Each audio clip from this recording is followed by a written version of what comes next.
Road side అమ్మే కరకరలాడే పానీపూరి ఎలా చేస్తామో ఈ రెసిపీ చూడండి. దీనికి కావాల్సింది ఒక ప్లేట్ తీసుకొని ఒక కప్పు గోధుమ రవ్వ పోసుకోవాలి. ఒక కప్పు గోధుమ రవ్వకు 3 స్పూన్ల మైదా పిండి వేసుకోవాలి.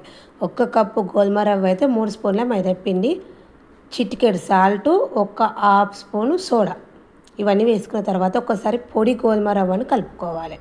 మనం ఇంట్లో ఉన్న వాటితోనే పానీపూరి రెడీ చేసుకోవచ్చు, బయట కొనే అవసరం లేదు. ఈ విధంగా సింపుల్గా చేస్తే మనకు ఇంట్లో మనం బయట 2 తినేటి ఇంట్లో 4 తింటాం.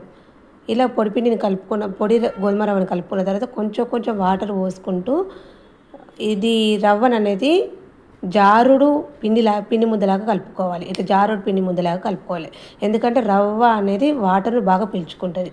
తర్వాత దీనిపైన తడి బట్ట వేసుకుని ఒక 15 మినిట్స్ నాననివ్వాలి. 15 మినిట్స్ తర్వాత మనకు రవ్వ అనేది బాగా నానిపోతుంది. నానిన తర్వాత మనం బట్ట అనేది తీసుకొని ఇట్లా బాగా ప్రెస్ చేస్తూ మనం రవ్వను బాగా ప్రెస్ చేస్తూ సాఫ్ట్గా అయ్యే వరకు కలుపుకోవాలి.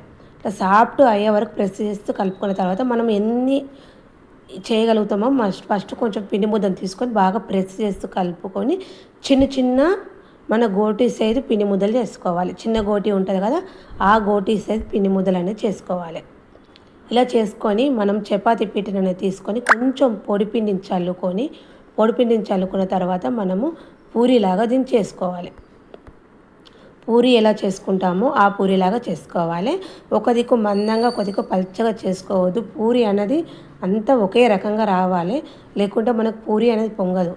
బాగా మందం చేయొద్దు, బాగా పల్చగా చేయొద్దు. పూరి అనేది చేసుడు కూడా మొత్తం ఒక దిక్కు మందము ఒక దిక్కు పల్చగా అనేది ఉండొద్దు, చుట్టూ ఒకే రకంగా ఉండాలి. ఇలా వీడియోలో చెప్పిన విధంగా ఒకటే రకంగా ఉండాలి. ఒకే రకంగా ఉంటే మనకు పూరి అనేది ఆయిల్లో వేయక మంచిగా పొంగుతుంది. ఇలా తయారైన పూరీలను ఒక ప్లేట్లోకి తీసుకొని తడిబట్ట వేసుకోవాలి. తడిబట్ట వేసుకున్న తర్వాత డీప్ ఫ్రైకి సరిపడా ఆయిల్ పెట్టుకోవాలి. ఆయిల్ వేసుకున్న తర్వాత మనము ఇంతకుముందు పూరీలను చేసుకున్నాం కదా, ఒక్కొక్క పూరి తీసుకొని ఆయిల్లోకి వేసుకొని జల్లిగంటతో ప్రెస్ చేయాలి. ప్రెస్ చేస్తే మనకు పూరి అనేది మంచిగా పొంగుతుంది, లేకుంటే పూరి పొంగదు. ఇట్లా ప్రెస్ చేస్తుంటే మనకి ఇట్లా పూరి అనేది బుగ్గల్లాగా ఎంత బాగా పొంగిందో చూడండి, చాలా మంచిగా పొంగుతుంది. ఈ విధంగా మనం తయారు చేసుకున్న పూరీలను ఒక్కొక్కటి వేసుకొని ఇలా మంచిగా ప్రెస్ చేస్తూ గోల్డెన్ బ్రౌన్ కలర్ వచ్చే వరకు ఆయిల్లో వేసుకోవాలి. ఆయిల్ అనేది బాగా కాగాక సిమ్లో పెట్టుకొని మనం పూరి వేసుకోవాలి. సిమ్లో పెట్టుకొని వేసుకున్న తర్వాత కొంచెం మనకు ఆ పూరి అనేది కోలాక హై ఫ్లేమ్లో పెట్టుకొని గోల్డెన్ బ్రౌన్ కలర్ వచ్చే వరకు గొలుచుకోవాలి.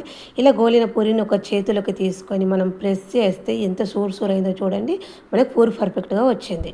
రోడ్ సైడ్ అమ్మే పానీపూరి అనేది మనకు రెడీ అయిపోయింది. ఈ రెసిపీని ఒకసారి మీరు ట్రై చేసి చూడండి.